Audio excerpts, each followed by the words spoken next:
is I'll be at Copper Vibrations on December 9th and 31st. They're Saturdays.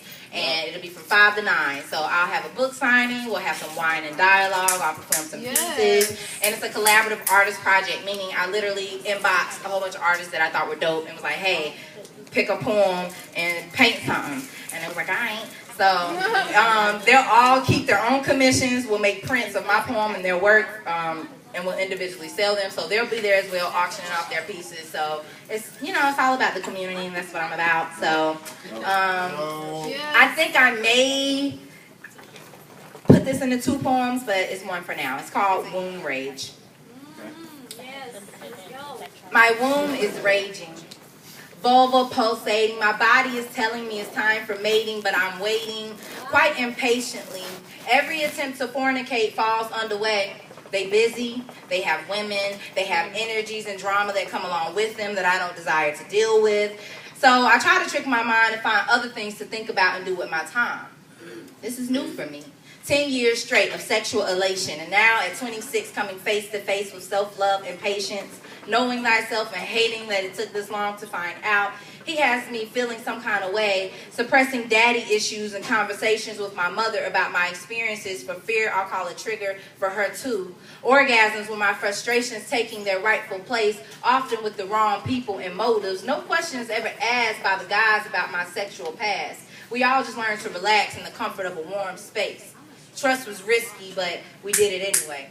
Searching for our high, each other's drug of choice, addicted to bad decisions that felt so good, a rush going nowhere fast. So now I have to carry all the names of my immaturity to my future, who was designed to cover and love me. This game isn't fair, but it is reality. Daughters search for daddies and men destined to do her wrong. No man to model fathering skills in the home, to show her how queens are treated and make her aware of her throne. So she's single and out here trying to make love on her own. Wanting a bond that feels good and is long. Settling for less because no standards were in place. Just go with how you feel.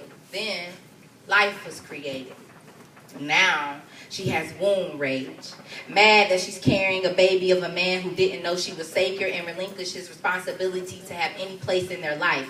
Mad like so long ago she had dreams of a ring but lost self-control. Mad like seats at tables discussing wedding invitations is now null and void. Mad like elevator jams and traffic contractions. Baby don't deserve this type of life, but my morals won't let me abort a blessing.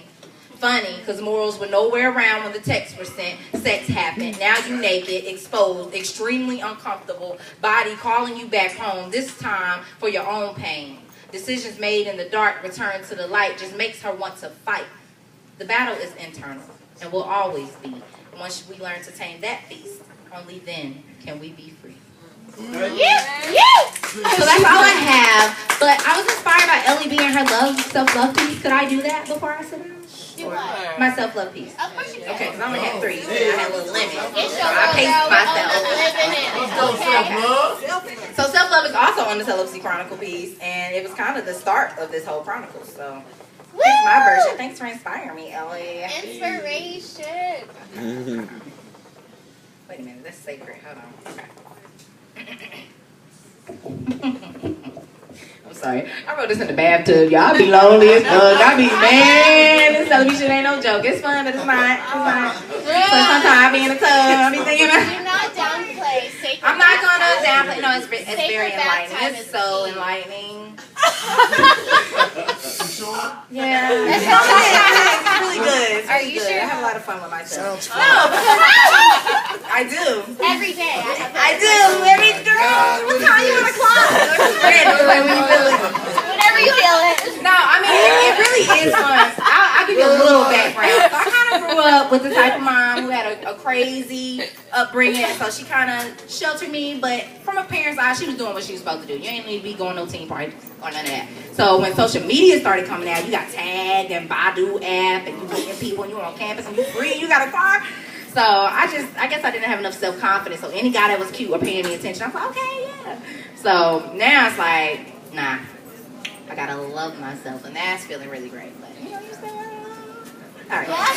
So self-love sometimes looks like crying in bathtubs as you scroll down your timeline and see nothing but inspirational quotes and black love. It looks like, I hate going on y'all words. Scroll past.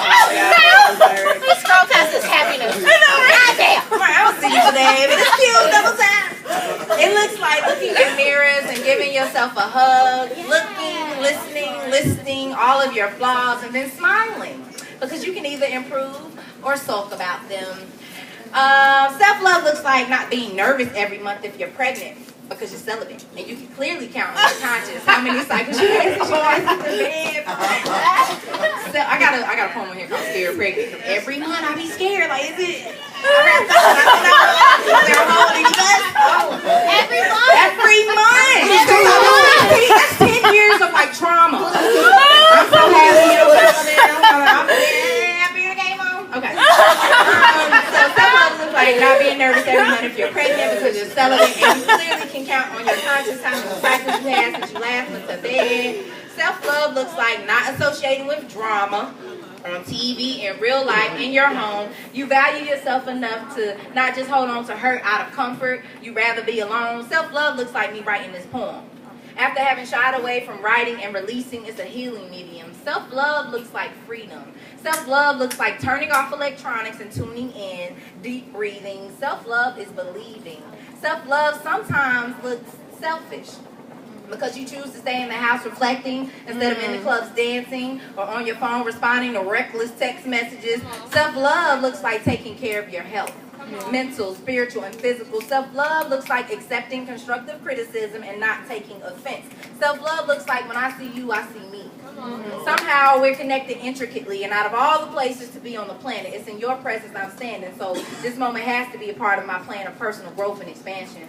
Self-love sounds like music, grooving, highways to new places with many stops along the way. Is sceneries never seen but felt immediately. Is therapy, sharing, caring, daring yourself to get over yourself so you can be your true self and reflect that energy, that God within you that is also within me. Self-love sometimes sounds like silence. Quieting our minds, putting the past behind us, learning from lessons, counting your blessings, and through all the trials, not stressing. Self-love is getting in the flow, reading a good book, feeling inspired, transforming your mind. Self-love is a requirement before dating and marriage. When repetitive patterns present themselves, it becomes apparent some internal work is needed to propel. Self-love sometimes looks like working for yourself. Self-love is honest and true. How can you love everyone else and forget about the most important person? You.